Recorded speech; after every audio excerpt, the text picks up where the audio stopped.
Es un placer estar otra vez con todos nuestros seguidores en las redes sociales del periódico eldiario.com, en la página principal www.periodicoeldiario.com, también con el canal de YouTube, El Diario TV. Como siempre, los temas que consideramos importantes para la vida de la ciudad y del departamento, abordándolos con sus protagonistas. En esta oportunidad teníamos invitados a 4 estudiantes de la Universidad Pedagógica y Tecnológica de Colombia. 2 de ellos no se encuentran porque están en una actividad concreta del movimiento estudiantil, pero tenemos a 2 representantes fundamentales.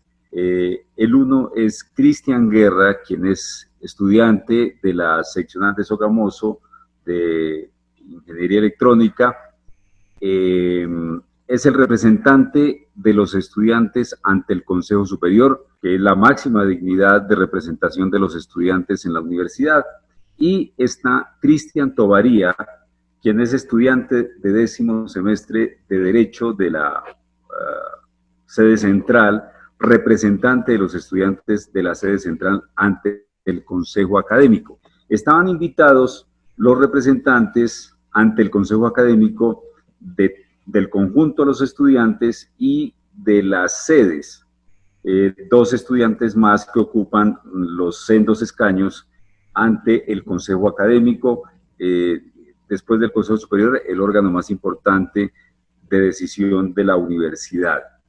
Como todos sabemos, las circunstancias han cambiado completamente las reglas del juego para la ejecución de los semestres académicos de este año. Prácticamente hasta ahora se está comenzando el primer semestre en la UPTC, el primer semestre del año 2020. Yo no sé si todo saliera bien, no sé si alcanzarían a hacer los 2 semestres, no creo. Pero bueno, en fin, analicémoslo con los estudiantes. Yo no sé, comenzamos con Cristian Guerra, el representante ante el Consejo Superior. Yo pensaría que por usted, Cristian, para analizar en este momento, desde el punto de vista de los estudiantes, cómo está la situación en la UPTC. Cómo están las cosas cuando apenas hace una semana o 2 semanas se reiniciaron las labores académicas y se empezó la ejecución del primer semestre del 2020. Cristian, muchas gracias, bienvenido. Bueno, muy buenas tardes, don Pedro, y las personas que de pronto nos siguen en redes sociales. Yo quiero decirles que esto ha sido un proceso bastante complejo para nosotros, los estudiantes de la UPTC, teniendo en cuenta que cambiar la metodología del proceso académico del presencial al virtual, pues es supremamente complejo y esto necesita, y siempre lo hemos dicho, un proceso de planeación bastante detallado y bastante largo. El semestre inició el pasado 4 de junio, el Consejo Académico decidió que debíamos iniciar el semestre el 4 de junio, aun cuando el mismo Consejo Académico había manifestado en una resolución anterior que el semestre no podía iniciar hasta tanto los estudiantes de la UPTC no tuviesen las garantías de conectividad en su casa. ¿Y para qué menciono este tema? Porque en la UPTC, en estas casi 2 meses de semestre en aplazamiento, se hicieron compra de 1.000 paquetes de datos, 1.000 SIM cards de diferentes operadoras. 10.000. 10.000, qué pena, 10.000 SIM cards, y se van a comprar 2.420 computadores para solucionar las necesidades de conectividad que tienen los estudiantes de la UPTC en la actualidad. Pero al día de hoy, tristemente, esto no está todavía en la casa de todos los estudiantes. Esto requiere un desgaste logístico, un desgaste en cuanto a tiempos que hoy tiene perjudicados a los estudiantes de la UPTC. Y es, digamos, en estos momentos el meollo del asunto en la universidad. Si bien están los computadores, si bien están las INCARES, todavía no lo tienen los estudiantes y el semestre académico sigue en curso, ¿sí? Se están sacando notas en la universidad, se están haciendo parciales en la universidad, por lo que nosotros desde las diferentes representaciones, atendiendo el llamado a los estudiantes, pues hemos venido solicitando a las corporaciones de la universidad que por favor hagamos un alto en el camino y que miremos qué vamos a hacer con el calendario académico, por lo que hoy casualmente en Consejo Superior Universitario le recomendamos a la universidad que citen a una sesión extraordinaria de Consejo Académico para ver cómo le vamos a brindar garantías a los estudiantes para que no se sigan vulnerando los derechos de igualdad, de acceso a la educación, a esos estudiantes que hoy todavía no tienen el computador de las ayudas que con mucho esfuerzo se han logrado por lucha del estamento estudiantil también, y con voluntad, así sea voluntad a las malas de la administración, que se compraron los equipos pero que todavía no los tiene la gente. Entonces, hoy estamos avanzando en un semestre cojo, eso lo reconocemos, está avanzando en un semestre cojo que necesita que el Consejo Académico de la Universidad y claramente el Consejo Superior empiece a tomar decisiones para seguir blindando a los estudiantes. Porque de nada nos sirve a nosotros decir que vamos a entregar los computadores a final de semestre cuando ya todo el mundo está perjudicado con notas, cuando ya los estudiantes tienen serios problemas académicos. Claro, Cristian. Escuchemos a su tocayo, Cristian Tovaría, representante ante el Consejo Académico. El análisis correspondiente, Cristian Tovaría.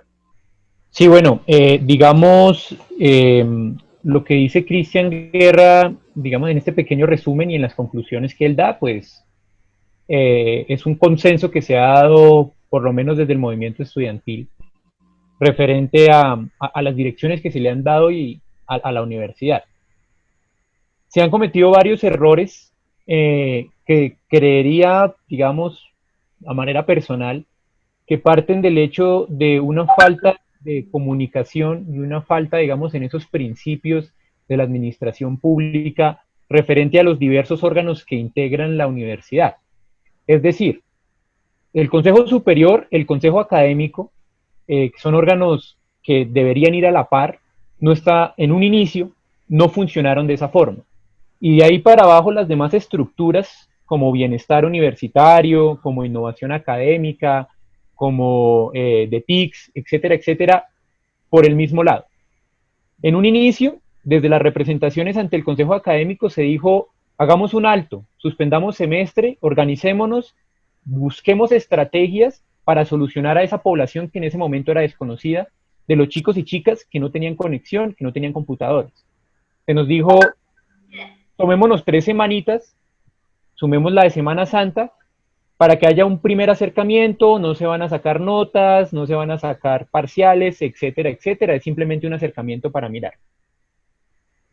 Se sacó el comunicado número 1 de Consejo Académico, donde se daban unos lineamientos que creíamos que al interpretarse por el cuerpo docente, pues se entendiera que eran vinculantes,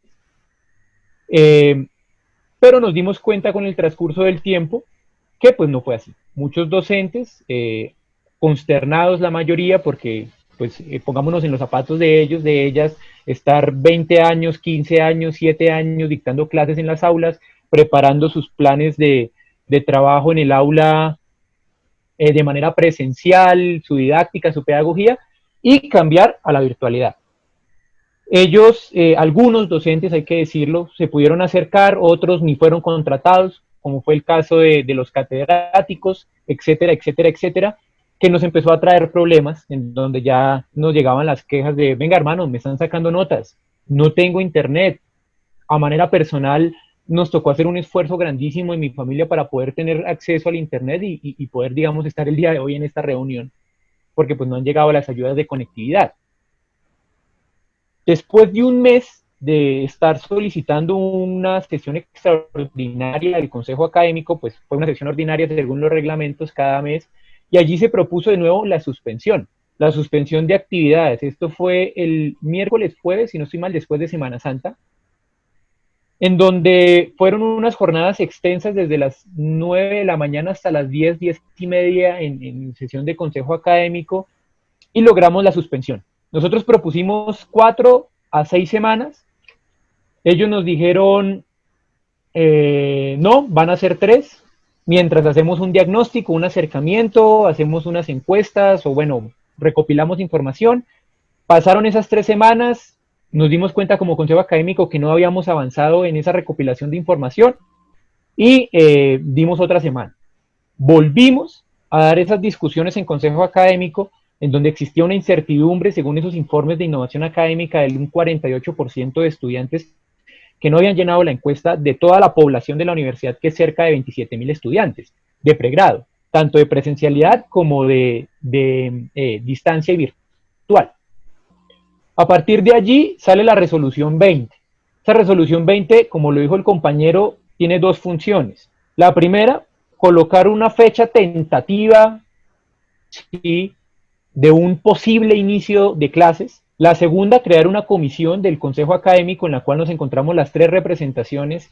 Nos encontramos una representación profesoral por seccionales del Consejo Académico y 4 decanos para charlar esas garantías académicas de bienestar y que estuviera trabajando a la par con una mesa de bienestar, una mesa técnica que se creó para estar charlando esas cuestiones, donde también está el compañero Cristian Guerra y los 3 representantes a la academia. A partir de allí, tanto Consejo Académico como Consejo Superior, la Comisión de Consejo Académico y el Comité Consultivo de Planeación, que es un espacio al cual cae el compañero Cristian Guerra, que es el encargado de mirar todas estas cuestiones de la plata y mirar de dónde sacamos fondos, nos pudimos reunir por primera vez, después de casi 2 meses de planeación. Y a partir de allí dijimos, bueno, ya tenemos conocimiento y lo académico con lo técnico-financiero más o menos iba a caminar.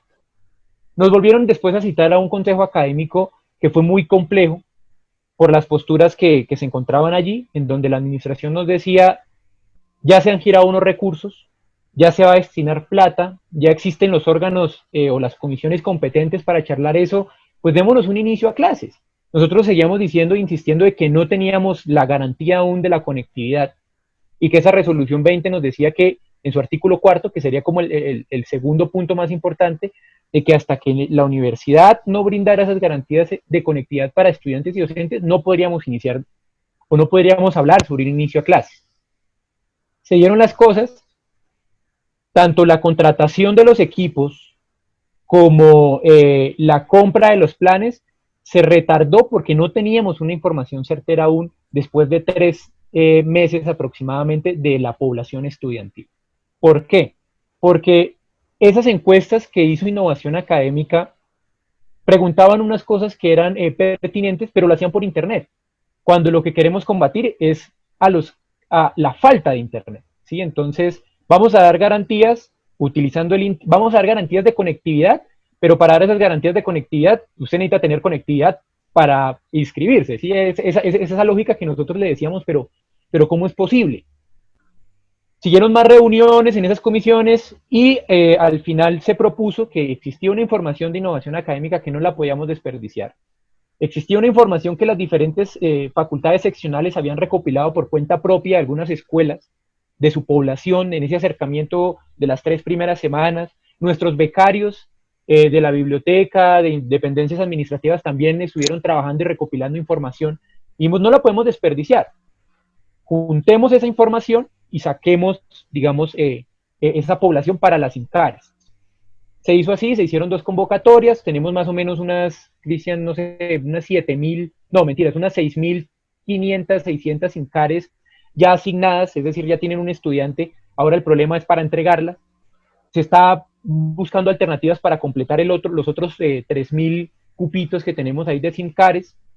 Y con el tema de los computadores. El compañero Guerra lo ha dicho muy bien, son 2.420 computadores, pero se inscribieron 3.370 chicos, entonces aún nos faltan casi 1.000 computadores. ¿Qué vamos a hacer? Y mientras tanto está la resolución 26 que nos dijo, iniciamos el 4, porque a esa época, en esa negociación, nosotros como estudiantes, como representaciones, dijimos el 8, la administración decía el 1 de junio. En las votaciones se dieron en que no había quórum, digamos, decisorio. Bueno, existía quórum, pero no hubo mayoría absoluta, que es como se toman las decisiones en el cuerpo, y tuvimos que renegociar. Al final la sacamos la media entre el 8 y el 1 y dejamos el 4. Siempre con el compromiso y el objetivo de seguir reuniéndonos. Cosa que hicimos como mesa de trabajo de bienestar. Señor. Claro. Cristian, yo quisiera volver a Cristian Guerra y que analizáramos una cosa. Todos estos planteamientos con las razones de las partes, pues obviamente tienen argumentos en favor y en contra. Pero, ¿qué pasó en realidad en la coordinación entre el Consejo Superior, las directivas de la universidad, el Consejo Académico la asignación de los recursos, porque lo que entiendo es que la universidad estuvo presta a asignar los recursos correspondientes para la compra de los computadores de la SINCAR y la compra de los planes de conectividad para entregárselo a los estudiantes. Y ustedes mismos han estado en el proceso, porque han mostrado las fotos a través de las redes sociales, en la entrega de los computadores. Entonces dice uno, bueno, aquí, ¿qué fue lo que pasó? El órgano superior es, como su nombre lo indica, el Consejo Superior. Cristian, ¿qué ha pasado en el Consejo Superior? ¿Cómo ha fluido la jerarquía de la orden para poder efectivamente concretar los elementos que se necesitan para comenzar, para que todos comiencen? Porque entonces también hay otra cosa. Ustedes dicen, no, es que tenemos dificultades para la conectividad, etcétera, etcétera, pero uno sabe que los muchachos se las ingenian para acceder al internet, para acceder a las redes, para usarlas, etcétera, etcétera, y de alguna manera suena extraño que ahora se diga que hasta que no se consiga al último estudiante para entregarle la última SINCAR, se ponga como dificultad para comenzar. ¿Cómo es eso, Cristian? Comencemos con Cristian Guerra. Bueno, Pedro, su merced claramente lo ha dicho, lo dijo también el representante del Consejo Académico por la sede central. Existe un error de coordinación, pero yo creo que ese error de coordinación yo lo atribuyo a que para ese momento no estaba la cabeza principal de la universidad. Y esto tampoco podemos venir a decir acá que la universidad tenía desde el principio la voluntad de hacer las cosas, porque tenemos que ubicarnos en el tiempo. Cuando nosotros nos ubicamos al 16 de marzo, cuando inicia el semestre académico, desde el primer momento en que inicia el semestre académico, las representaciones estudiantiles decimos, espere, no podemos irnos a virtualidad porque aquí no se ha hecho un ejercicio de planeación, ¿sí? O sea, aquí no se han capacitado docentes, así digamos que somos la generación de las TICs, hay muchos estudiantes que tenían el problema no solo de conectividad, sino de manejo de ciertas plataformas, y añadido a eso, pues los microcurrículos no estaban diseñados para eso. Entonces, hay que decir que esto no fue voluntad de que venga, que aquí está la plata, compremos los computadores. A nosotros nos costó como movimiento estudiantil, a todos los estudiantes de la UPTC les costó esto, lograr esto, desde el 16 de marzo hasta el 14 de abril. 3 semanas y pucho de clases fallidas, de un intento de clases fallidos, en los que nosotros fuimos muy insistentes en que era necesario hacer el ejercicio de planeación. O sea, nosotros tuvimos que hacer un paro para lograr la plata y la voluntad para que se invirtiera la plata en SINCARes y en computadores. O sea, la voluntad desde el inicio no estuvo. Entonces, desde un primer momento fue Consejo Académico y Consejo Superior, porque cuando nosotros fuimos a Consejo Superior a decirles, vea, recomendemos que las clases sean suspendidas para planificar, Consejo Superior tampoco atendió el llamado. Entonces, perdimos 3 semanas en ese momento que nos costaron a nosotros y nos están costando ahora que ya inició el calendario académico. Entonces, el problema inicia desde ahí y muestra de que hacía falta la cabeza principal de la universidad, es que hoy hayan diferentes sectores estudiantiles y diferentes representantes estudiantiles solicitando la cabeza, solicitando la renuncia de diferentes vicerrectores en la universidad. Entonces eso deja ver que aquí hay una serie de decisiones que fueron mal tomadas o que fueron tomadas no en el momento que se necesitaba, se tomaran esas decisiones. Entonces aquí hay un error de la administración en principio porque no reconoció desde el principio cuando nosotros hicimos el llamado que era necesario hacer el proceso de planeación. Luego de que se hace la suspensión del semestre, ahí ya empieza a jugar el otro factor que menciona Cristian y que tú mencionas también, y era lo siguiente, no existió como esa sinergia entre las dos corporaciones, porque por un lado el Consejo Superior dijo, va a ser comité consultivo de planeación quien se va a encargar de esto, pero por otro lado el Consejo Académico dijo, yo designo a otra comisión, y entramos a un error que se ha cometido siempre en todos los procesos de la universidad, y es la comisionitis. Usted le delega a otro y ahí se van delegando las cosas, y a la hora del té, en delegaciones y asumiendo, delegando responsabilidades, se quedan las cosas en el camino. Entonces, eso fue lo que pasó. Y muy seguramente, si nosotros hubiéramos suspendido el semestre con voluntad desde el 16 de marzo, al día de hoy no estuviéramos empezando un semestre vulnerando el derecho de muchos estudiantes, no estuviéramos nosotros solicitando que se tomen medidas en cuanto al calendario, y no estuviéramos nosotros pues en este inconformismo tan grande, porque con ese tiempo que perdimos en ese intento de clases, en ese momento, hubiéramos podido nosotros solucionarle a los estudiantes las garantías de conectividad antes de iniciar un semestre académico como lo estamos iniciando ahora. Entonces, yo creo que aquí sí hay responsables de la directiva administrativa de la universidad, por eso hoy hay personas pidiendo esas renuncias, y creo que la comunidad boyacense debe conocer que acá los estudiantes, por medio de las representaciones, no hemos hecho más ser muy propositivos frente a todas las coyunturas por las que estamos atravesando. Pero ¿no será también un problema en el fondo de disputas intestinas que siempre se han dado en la universidad entre diferentes sectores que han venido también a acabar de entorpecer y enturbiar el proceso? Cristian Tovaría, su análisis sobre el tema, porque la verdad es que uno pensaría, los recursos están, se supone que la voluntad de los directivos es que la universidad funcione, pero las circunstancias en el camino, como ustedes dicen, la comisionitis, la delegacionitis, el hecho de pasarle la pelota a la cancha del otro, etcétera, etcétera. Analicemos este aspecto, Cristian Tovaría. Sí, claro. Pues bueno, hay dos cuestiones. Digamos, llego a discrepar también en algo que plantea el compañero Cristian Guerra, referente a que no estaba a la cabeza de la universidad en ese momento. Y lo digo porque administración va a ser administración, independientemente y partiendo del mismo hecho que usted, don Pedro, nos dice, referente a esas pugnas y poderes que existen dentro de nuestra universidad, como lo son la presencia de partidos políticos, que desde tiempos de antaño siempre han estado gestando, ¿sí? Digamos, sus intereses dentro de la universidad, ¿sí?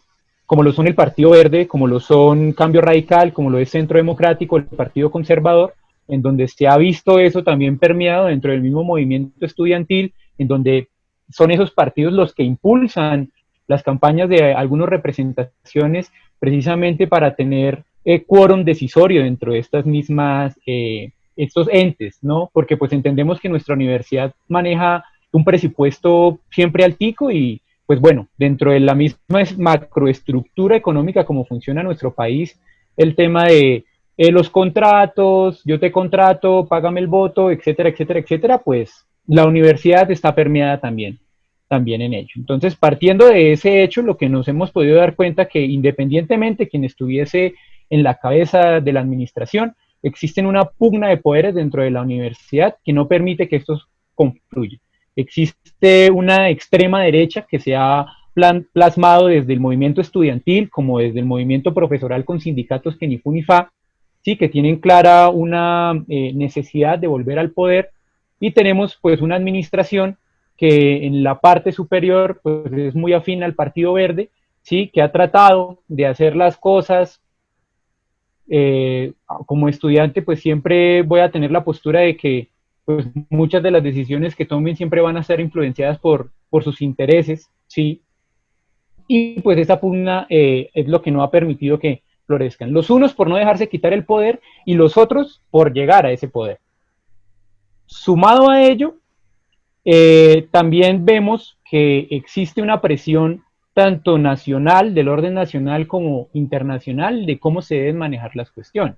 Debemos partir del hecho de que en el Consejo Superior el presidente y los delegados que se encuentran allí pertenecen al Ministerio de Educación y a Presidencia, que ellos tienen una rama política e ideológica muy seria y que tienen un interés económico y financiero también plasmado allí, ¿sí? Que parten, digamos, de la directriz del orden y del gobierno central para manejar la crisis.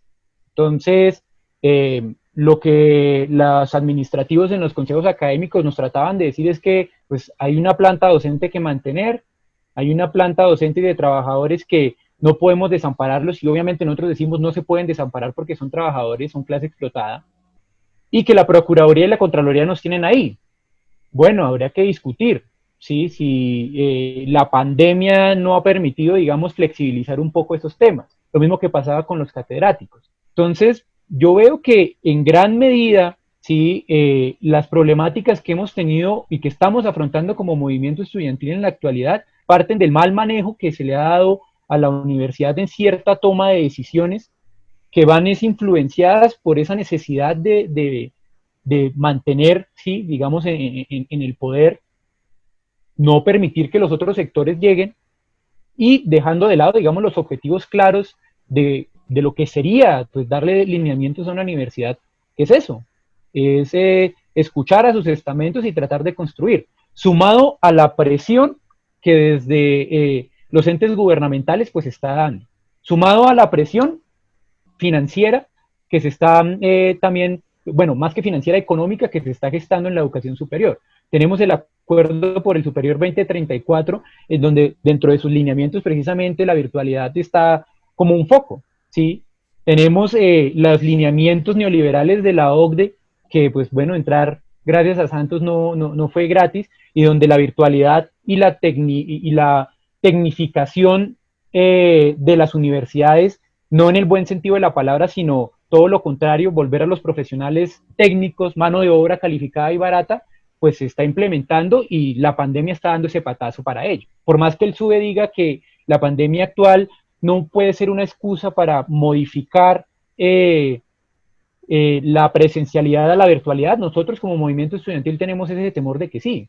Estamos adquiriendo 2.420 computadores que pueden ser utilizados en semilleros de investigación, en la biblioteca, etcétera, etcétera, pero que también puede ser un problema para empezar a gestar la virtualidad y que como movimiento estudiantil tenemos que mirar cómo vamos a reaccionar. Entonces, digamos, a la pregunta que ustedes nos hacen, claro, la politiquería dentro de la universidad, no solamente en la UPTC, sino en el resto de las universidades, la presencia de partidos políticos con intereses claros para ganar, como se llama ahí, ganancia electoral, que para ellos son cifras simplemente, son votos, pues se ve claramente permeado. Sí, el juego de la politiquería liberal, capitalista, algunos la llaman, pues trae consigo grandes consecuencias en la universidad y eso es lo que hemos vivido durante los últimos 10, 15, 20 años en nuestra universidad, donde esos puesticos en el Consejo Superior, en el Consejo Académico, pues son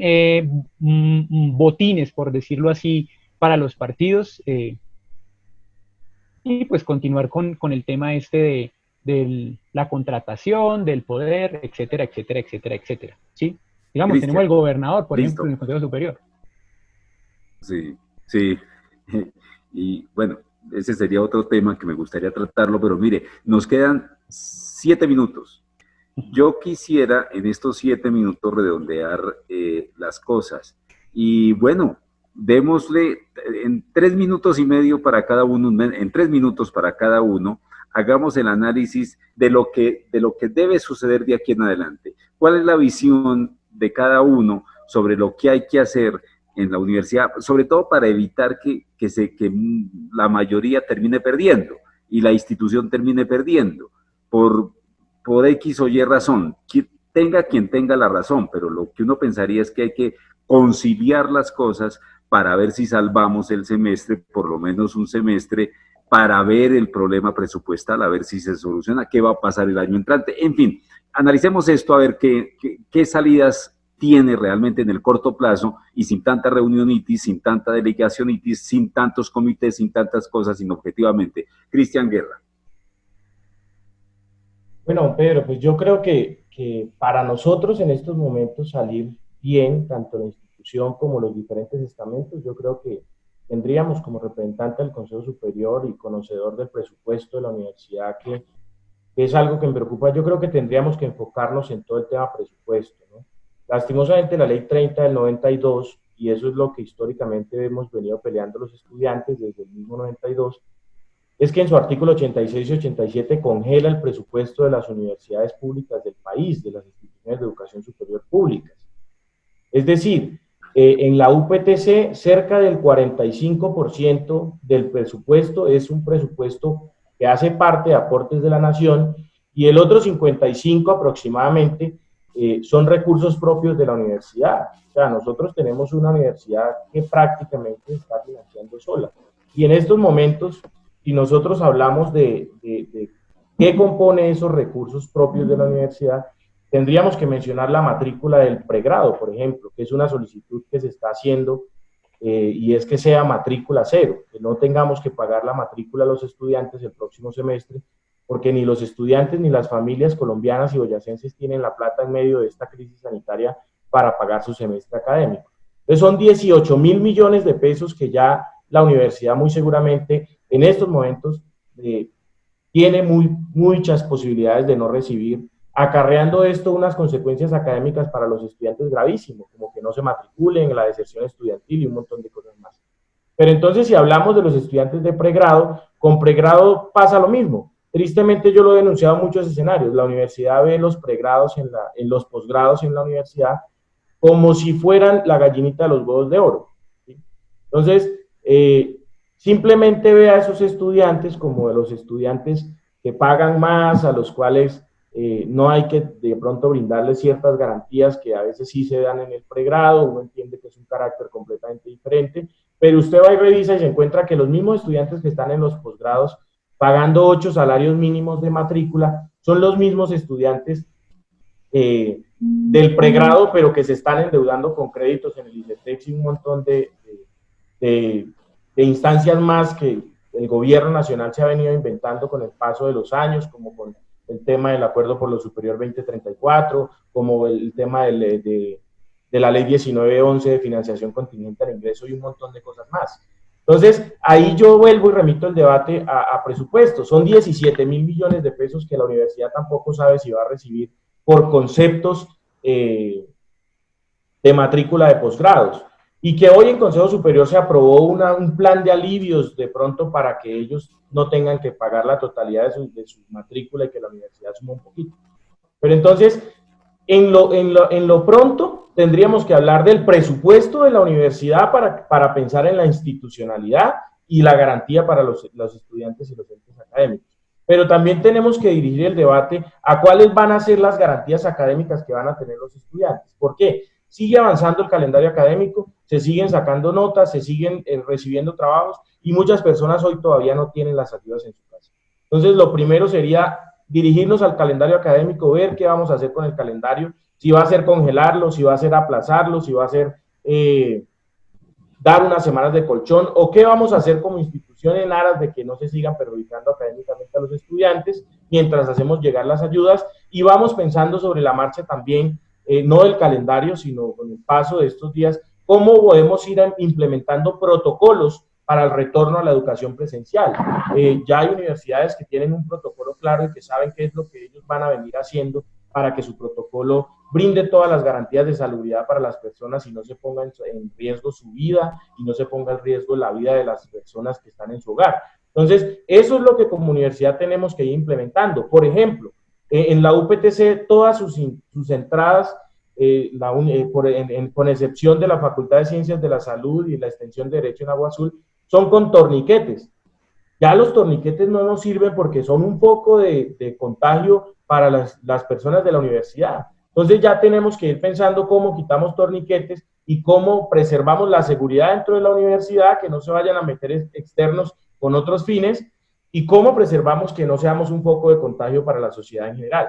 Porque nuestras carreras tienen un componente práctico, don Pedro, que no se puede sustituir por la virtualidad. Así como representante yo le reconozco a usted que hay asignaturas que se pueden dar en su totalidad de manera virtual, por otro lado hay asignaturas que ni siquiera se pueden intentar avanzar de manera virtual. Entonces ya tenemos que ir pensando como institución cómo hacemos esa semipresencialidad en la que ya las instituciones en otros lugares del territorio colombiano ya tienen solucionado. Entonces yo creo que el debate es bastante amplio, debe ser un debate bastante objetivo. Otra cosa que el debate que estamos dando los estudiantes y es, bueno, 2022 sí o no, ¿hacemos un segundo semestre este año o no lo hacemos?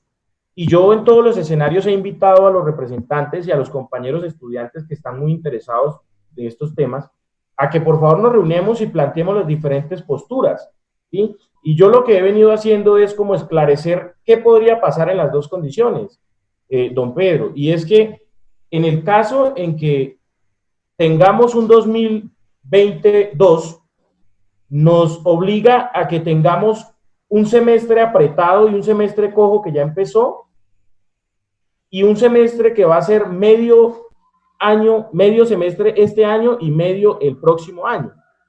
por lo que pondríamos sobre la mesa el debate de, bueno, ¿y cuál es la garantía de calidad que tienen estos semestres en la universidad? Y ahí vamos a hablar de calidad. Pero entonces para mí fácil sería como representante estudiantil al Consejo Superior decir que no haya un 2022, por ejemplo, pero cuando usted se encuentra y empieza a entender y a conocer y saber entender cómo funciona esto, usted se da cuenta que, por un lado, si no existe el segundo semestre de este año, le vamos a vulnerar el derecho a la educación a 3.000 jóvenes boyacenses y colombianos que se sueñan un lugar en la educación superior pública de Colombia y del departamento de Boyacá. Y ese es el debate, en esos términos tenemos que darlo. Yo lo digo aquí públicamente para que los padres de familia se lo vayan pensando.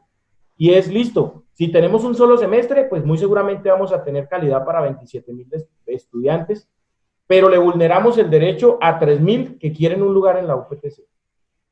Pero si tenemos los 2 semestres, tenemos educación de pronto de dudosa calidad para 27.000 estudiantes. Entonces ese es el debate que tendríamos que dar como representaciones. Yo le digo acá que no lo hemos podido dar abiertamente, pero es un debate que hay que darlo para también asumir posturas de parte del estamento estudiantil, y yo invito a que el estamento dé estos debates con la mayor objetividad del mundo, porque acá no solo jugamos con el derecho de nosotros, los que ya estamos en la UPTC, sino con el derecho de muchas personas que se sueñan en lugar aquí.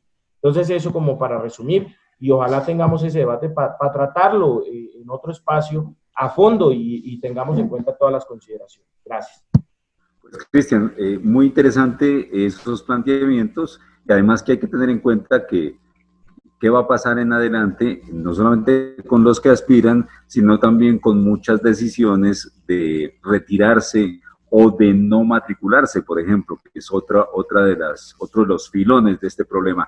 Cristian Tovaría, su análisis, por favor, ¿cuál es la salida que usted está pensando? ¿Cómo ve el panorama y cómo se analiza el resto del año en términos de la actividad, 1 o 2 semestres? Que ojalá, y para Cristian Guerra también, que ojalá no nos vayamos a ir el segundo semestre en pugnas internas donde el perjuicio sea mayor para todas las partes. Pero bueno, Cristian Tovaría, por favor.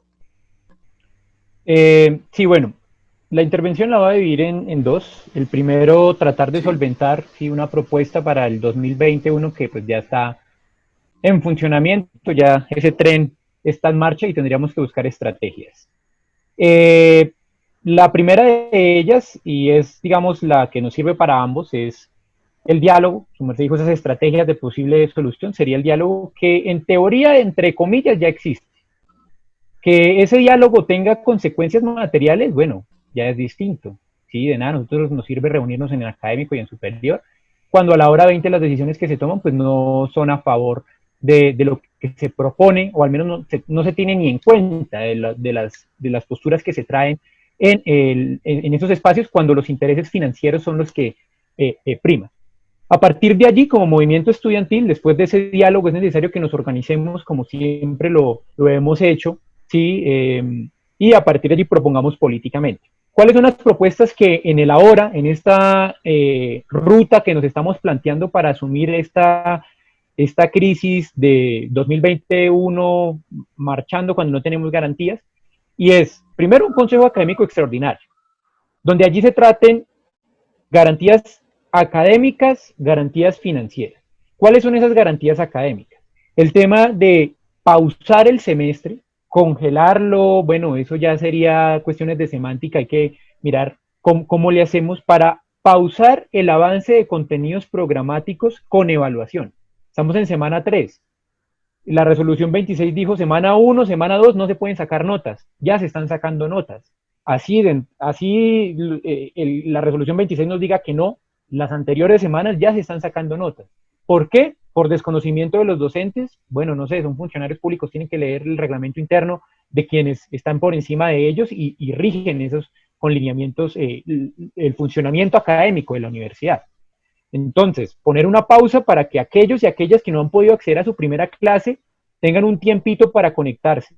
Que esta pausa vaya acompañada de una flexibilidad en la academia que sea real, porque por más que el Consejo Académico haya sacado la circular 1, la circular 2, la circular 3 y la circular 4, donde sean lineamientos de cómo llevar la virtualidad y se diga que por favor hay que ser flexibles, que no es lo mismo una academia detrás de un computador, yo siendo padre, madre de familia con mi chinito que ya no está en el jardín, con mis papás trabajando y utilizando el internet o el único computador que tenemos, o muchas veces desempleados y estresados porque no sabemos cómo traer el pan a la casa, o porque soy una persona independiente que tengo que responder al estudio, al trabajo, o también me quedé desempleado. No es lo mismo, ¿sí? Son cuestiones totalmente distintas, y cómo funciona la universidad en presencialidad no puede funcionar en la virtualidad o en el estudio remoto, como nos lo han llamado, y que esta flexibilización académica permita la construcción de un conocimiento responsable, permita la construcción de conocimiento bajo las condiciones materiales de los estudiantes y los docentes, porque muchos y muchas no tienen tampoco conectividad. Hoy tenía clase con una docente de Derecho y ella me decía que se sentía extremadamente mal porque la señal no le coge, porque vive en medio de dos montañas, que a veces se siente frustrada, y ahí entra la salud emocional, la salud psicológica, física de nuestros docentes y nuestros estudiantes. A partir de allí también es necesario generar otra propuesta que ha nacido, que es la cancelación de asignatura. Hasta donde tengo entendido, en el Consejo Académico de hoy ya se aprobó un proyecto de resolución que se plasmó en el académico desde hace más de 5 o 6 meses, que fue construido de los espacios democráticos que como movimiento estudiantil tenemos, que son las asambleas, que modifica el acuerdo 130 del 98 y el acuerdo 097 del 2006, que creo que es el de estudios de la FESAD, de estudios a distancia y virtual, y que ya nos permite al menos tener esa garantía de cancelar una asignatura hasta el 50%, perdón, de los créditos inscritos hasta semana 12, no hasta semana 2 que ya pasó y muchas veces ni conozco a mi docente.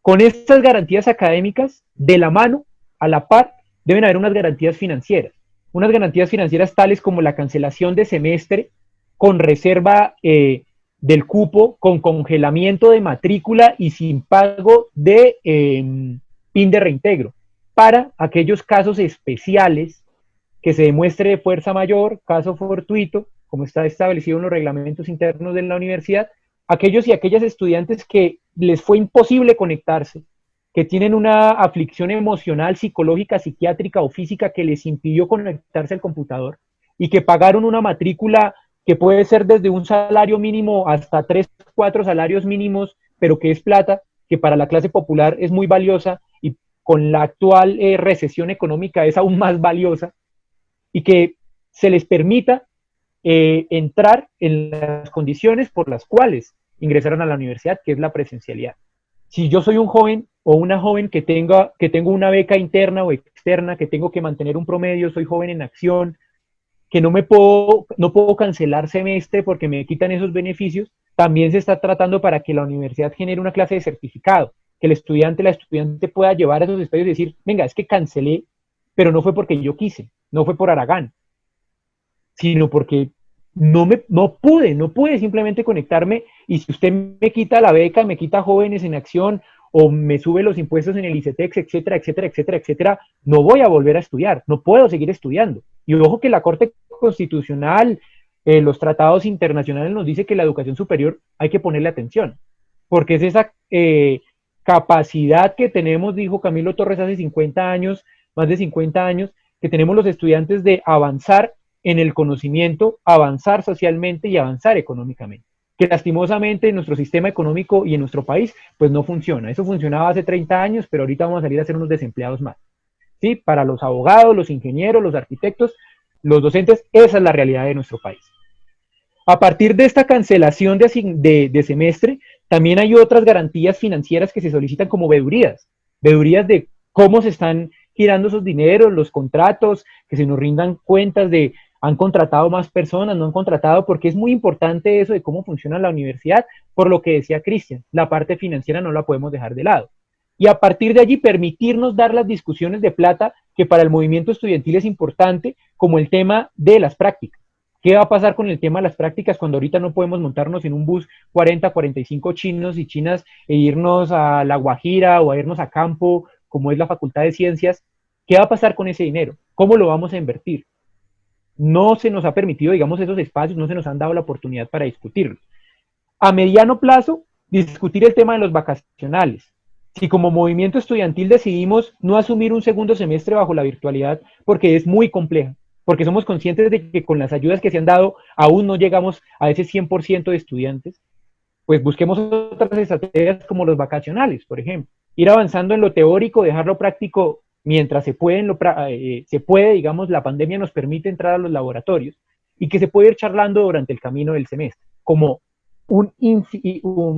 infinitas puntos que tenemos sobre la mesa para discutir. Otro tema, ¿qué ha pasado con el restaurante estudiantil? Sabemos que hay unos fondos que están allí, sabemos que existen unas normas que nos dicen cómo debemos contratar, etcétera, etcétera, pero ¿qué va a pasar con ese dinero? ¿Se guarda para el otro año? ¿Es posible? ¿No es posible? Uno que estudia Derecho más o menos entiende eso. Los compañeros y compañeras que son representantes más o menos entendemos eso. Pero el chico y la chica que viven en la vereda, en el barrio y que no tienen esos conocimientos, ellos y ellas también necesitan tener ese acceso a la información. Sumado a esto, es un compromiso que tenemos desde las representaciones de seguir buscando más recursos, porque Cristian dijo, 2.420 computadores, se inscribieron 3.370. ¿Cómo vamos a hacer para suplir? Si queremos generar esos espacios de accesibilidad a la educación superior, que la Corte Constitucional nos dijo a nosotros como UPTC, si bien la educación superior no es un derecho fundamental, que ha sido una lucha que se ha dado en el movimiento estudiantil desde antaño, el Estado y por ende las universidades, porque hacen parte del Estado, tienen que propender a buscar estrategias de accesibilidad, tanto financieras como técnicas y tecnológicas para cerrar esa brecha de conectividad que existe no solamente en la UPTC, sino en el resto de universidades. Yo creería que eso es lo que debemos hacer en el mediano y corto plazo, es decir, 20-2001. Seguirnos dando esas discusiones. En el 22, ya como movimiento estudiantil tendríamos que sentarnos y discutir muy seriamente. No sé si la discusión acá sería cuantitativa o cualitativa. Aún no hemos saldado esas discusiones sobre calidad versus cobertura. Sí, entonces tendríamos que sentarnos como movimiento estudiantil. Reconocemos errores que tenemos, como muchas veces pensamos las cosas con la sangre hirviendo, es algo que pues bueno, por nuestra condición hasta biológica, dijo Allende, pues tenemos de tratar de tomar decisiones como ellas, pero bueno, es deber también de plantear los debates sobre la racionalidad, ¿sí? Para no tener desgastes organizativos. Y proyectar a mediano y largo plazo, pues las disputas que desde siempre hemos tenido, ¿sí? Una reforma académica que no esperábamos que se llevara desde la virtualidad y que ya se están haciendo el llamado a seguir discutiendo eso, cuando fueron exigencias del paro, y pues desde la virtualidad nos queda muy difícil hacer una asamblea general, traer a todas las seccionales y conectarnos porque hasta los computadores no aguantan para eso. Tenemos otros temas que charlar, como la política de acceso, en donde se gasta una plática importante en la universidad para que nos sigan poniendo torniquetes y nos sigan poniendo celadores armados dentro de la universidad.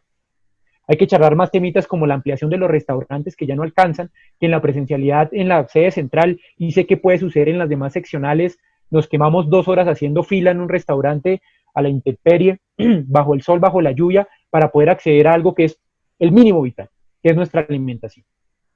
¿Y eso cómo se hace? Con la organización y la construcción política conjunta del movimiento estudiantil. No hay otra salida. La organización es el único camino que como movimiento estudiantil tenemos para exigir a la administración y exigirle al gobierno nacional. Y el 2018, con todos sus errores, fue un espacio que tuvimos a nivel nacional y que a partir de allí, esa plata que se logró conseguir con muertos, con sangre, porque no hay que desconocer también las víctimas que ha tenido nuestro país por el conflicto armado y social, logramos al menos tener la plata para comprar esos computadores. Fue de ahí, de un paro de más de 62, 63 días en la toma de las universidades, de la mayoría de universidades públicas, de instituciones técnicas y tecnológicas de carácter pública y el acompañamiento de las universidades privadas. Yo lo dejaría ahí como reflexión y como propuesta que ya se está gestando, digamos, desde las bases del movimiento estudiantil y que nuestro deber como representaciones pues es llevar esas discusiones y pues bueno, sería eso, Pedro. Muy bien, Cristian. Pues muchas gracias. Yo quisiera redondear un segundito. Yo quisiera 1 o 2 minuticos para cada uno para la siguiente consideración. Ya la crisis está planteada, la crisis que no preveíamos nadie, no solamente en Colombia, sino en el mundo. el desbarajuste que nos debe conducir a un nuevo orden, etcétera, etcétera.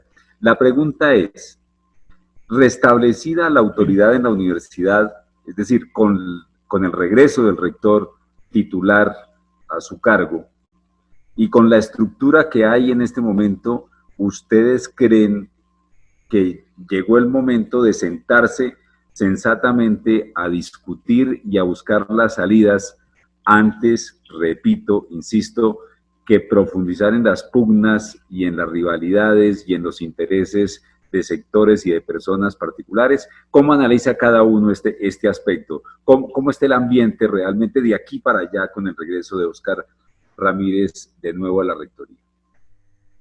Cristian Guerra. No, yo ahí quisiera citar algo que mencionaba precisamente el compañero Cristian. La voluntad de diálogo se tiene, ¿sí? Y se tiene de parte y parte, porque esta administración ha sido una administración que en todo momento nos ha dicho a nosotros, venga, sentémonos, dialoguemos, pero entonces del dicho al hecho, pues hay mucho trecho.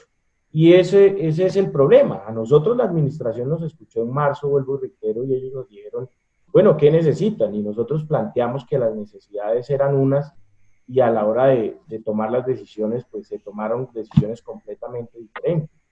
Entonces yo creo que en estos momentos lo que nos convoca como movimiento estudiantil es a seguir reuniéndonos y a seguir dando los debates amplios, en aras de llegar a definiciones claras para que nosotros los representantes podamos llegar a defenderlas ante ese ente administrativo que es la universidad. Yo siento que sí, evidentemente mejoran las condiciones un poco de la universidad con el regreso del rector en propiedad. ¿Por qué? Porque anteriormente, y por eso se están pidiendo veedurías, el rector encargado, por ejemplo, era el mismo vicerrector administrativo y financiero. Entonces, él en cierta manera era, pues sí parte porque él mismo se recomendaba cosas que aprobaba como rector. Entonces, yo siento que las cosas tendrán evidentemente que mejorar, y si no es así, pues ahí está todo el estamento estudiantil para que se tomen decisiones conjuntas, y pues también luego de desgastar esos canales primarios de comunicación, pues tendremos nosotros que invitar al movimiento y al estamento estudiantil a que nos apoye con vías de hecho si es necesario para que se sigan materializando y ejecutando, digamos, todo lo que concierne para el normal desarrollo de la universidad sin violar ningún tipo de derecho para ninguna persona de la comunidad universitaria. Entonces yo siento que puede llegar a mejorar, más sin embargo, la invitación es a que estemos alertas y dando los debates para que cuando toque a ejercer alguna medida de presión, lo hagamos de manera conjunta también. Pero siempre se ha agotado el canal del diálogo, que es el primer paso. Claro. Cristian Tovaría, sobre el tema. Digamos, nosotros como movimiento estudiantil siempre hemos estado abiertos a la construcción y el debate. No le hemos huido a eso. ¿Por qué? Pues bueno, digamos, en mi forma de pensar, la dialéctica y la dialógica son necesarias para la construcción, sí, para el cambio de las condiciones materiales de la sociedad. Sin embargo, soy consciente, y yo sí soy, digamos, como muy crítico, y esto no es que no parta de la buena fe constitucional y no parta de esa esperanza, pero yo sí soy muy crítico en el sentido de que administración es administración. La administración tiene unos lineamientos, tiene que regirse bajo una normatividad, ¿sí? Vuelvo a reiterar, ellos tienen una presión, ¿sí? Que manejan desde el orden central y más arriba de ahí donde les dice cómo manejar, ¿sí? Ellos también tienen que manejar su imagen política. Y pues bueno, a partir de allí me imagino que se generarán esos espacios de discusión. Sin embargo, independientemente de que las representaciones estén ahí para discutir, independientemente de que la administración esté ahí para discutir, sea cual sea la administración, sea el señor rector Óscar Ramírez, sea el señor rector encargado Alberto Lemos, sean los vicerrectores, el movimiento estudiantil siempre estará presto para construir y proponer políticamente. A partir de allí ya se empezarán a gestar pues esos espacios, esas condiciones para llegar a consensos o no llegar a consensos. El problema que tenemos actualmente y que siempre lo hemos tenido y que se agudiza un poco más por el tema de la pandemia, es precisamente eso, estar en las casas, no estar en las calles, porque si salimos nos levantan como pasó en Bogotá y en Medellín. Sí. Entonces, tendríamos como movimiento estudiantil buscar algunas estrategias, pero sí somos muy conscientes de que si no se generan esos espacios de construcción, el movimiento tendrá que tomar algún actuar que nosotros desde las representaciones apoyaremos al 100%, siempre tratando de posicionar allí los debates, vuelvo a recalcar, de que sean planeados, que sean estratégicos y que sean tácticos, y que a partir de allí nos permita tener ganancias como movimiento estudiantil y no quemarnos organizativamente y no quemarnos en la movilización. Y tratar de ganar algo que es necesario, como son nuestras garantías como movimiento estudiantil. Y que la historia nos ha demostrado que funciona. Sí. Entonces, independientemente de la administración que esté, del color o el tinte que se pinten sus banderas, nosotros estaremos ahí siempre poniendo resistencia, esperemos que de manera muy política y muy racional, y pues bueno, asumiendo las consecuencias que a partir de allí se generen, ¿sí? Porque tras de que ya nos han estigmatizado, nos han individualizado, nos han perseguido y nos han asesinado y nos han encarcelado, que es otra forma de asesinar a la persona en vida, pues en tiempos de pandemia eso aumentará y pues bueno, tendremos que mirar esas estrategias de cómo asumiremos. Recalcamos, los espacios siempre estarán para el diálogo, pero ya depende de esa capacidad política y de esa intención, por decirlo así, de que se puedan materializar los espacios, o más bien las ganancias o las garantías. Porque nosotros nos acostumbramos a estar en el papel y es el discurso que ha manejado la administración, tanto la anterior encargada como esta. Ya tuvimos el primer consejo académico. Y decían, entiéndanos, las garantías ya están. Mire, ya está el acuerdo, si no estoy mal es el 024. Mire, ya está la resolución tal, la uno, la otra. Pero eso no sirve de absolutamente nada si las garantías no están materialmente cumplidas. Porque pues estamos replicando lo mismo que se replica a nivel nacional, donde salen leyes hermosas, nuestra constitución uno la lee y con madre y llora, y dice la constituyente del 91, mejor dicho, pero salimos al hospital, salimos a la universidad y pues nos damos cuenta de la realidad. Esa, digamos, podría ser la reflexión. Muy bien. Cristian Guerra, representante de los estudiantes ante el Consejo Superior, muchas gracias. Cristian Tovaría, representante de la sede central de la universidad ante el Consejo Académico, mi agradecimiento por haber estado y cuenten en lo que podamos desde este canal como espacio para discutir el futuro de la institución más importante que tiene Boyacá, que es la Universidad Pedagógica y Tecnológica de Colombia, como institución y por su población, que es el recurso más valioso, que es la nueva generación, la juventud. Cristianes, el plural será así. Muchas gracias por estar aquí. Muy amable. Sí, recordarles, digamos, que existen 20 compañeros que se encuentran al frente de nuestra universidad en la sede Tunja, ¿sí? Que anoche decidieron ya radicalizar y dormir al frente de la universidad, que no han sido escuchados, que los órganos estatales y represivos han estado ahí presentes, pues cumpliendo su función, ¿sí? Y que pues es necesario también poner la atención a ellos que decidieron tomarse unas vías de hecho que son legítimas. Habría que discutir, pues bueno, la efectividad de las mismas, precisamente en esa discusión de lo táctico, lo estratégico, pero sin embargo son estudiantes que se encuentran allá, ¿sí? Que están aguantando frío, están aguantando hambre y que pues están allá por una causa y pues a la hora 20 no ha tenido como acogida, al menos en la parte de garantías académicas, porque pues bienestar está trabajando, yo diría yo, a un 150%, porque hemos estado en esos espacios. Muchísimas gracias y cerraría con eso. Bueno, Pedro, yo para cerrar... Listo, Cristian. Sí. Este último tema, perdóneme, Cristian, este último tema de los muchachos que están al frente, ¿coincide con los planteamientos de ustedes o exactamente tienen otro punto de vista, otras reclamaciones?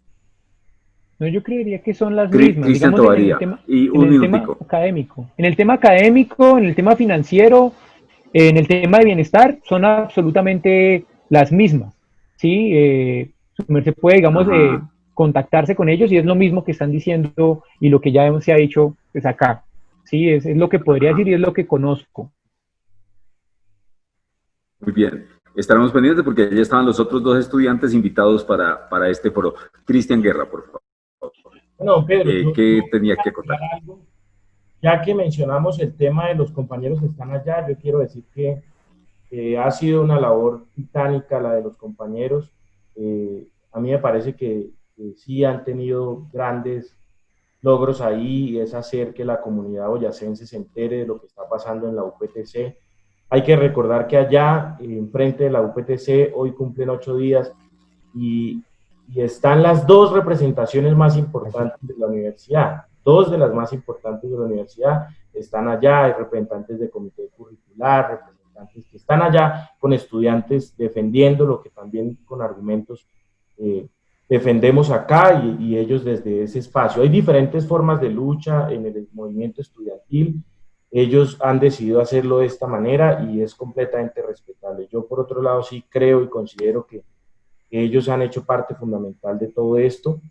Y bueno, yo me despido diciendo y contándole a las personas que están de pronto conectadas escuchando esto, que el día de hoy radicamos en la gobernación de Boyacá y en los 123 municipios que componen el departamento, una solicitud para que de manera conjunta, con esa sinergia institucional que es importante, buscamos que sea no solo el gobierno nacional, que ya hizo un aporte, que es un aporte mínimo que esperamos en el futuro se pueda conseguir más plata para eso, por parte del gobierno nacional, se invierta recursos para que se pueda financiar la matrícula cero de los estudiantes de la UPTC para el segundo semestre de este año. Esperamos que tener una buena respuesta del gobernador de Boyacá, una buena respuesta de los alcaldes de los municipios, a ver cómo logramos llenar ese vacío que tenemos de 18.000 millones de pesos para que el próximo semestre podamos mitigar el tema de la deserción estudiantil, podamos mitigar otros problemas económicos que se desprenden a raíz de todo lo que se viene con un pago de una matrícula tan costosa que algunos estudiantes de la UPTC siguen pagando. Entonces, eso para contarles. En los próximos días esperamos tener una reunión también con ya instancias nacionales, con el viceministro de Educación, algunos representantes de acá del departamento que han manifestado también su voluntad de apoyar en toda esta lucha de la matrícula cero para los estudiantes de la UPTC y ojalá para las universidades públicas que también hay en el departamento. Hay que recordar que la UPTC no es la única, pero sí dejar en claro que pues es la más importante del departamento. Entonces, muchas gracias, don Pedro, y ahí estamos muy pendientes para seguir construyendo la universidad de manera conjunta. Muy bien, muchas gracias. Una buena tarde. Muy gentiles.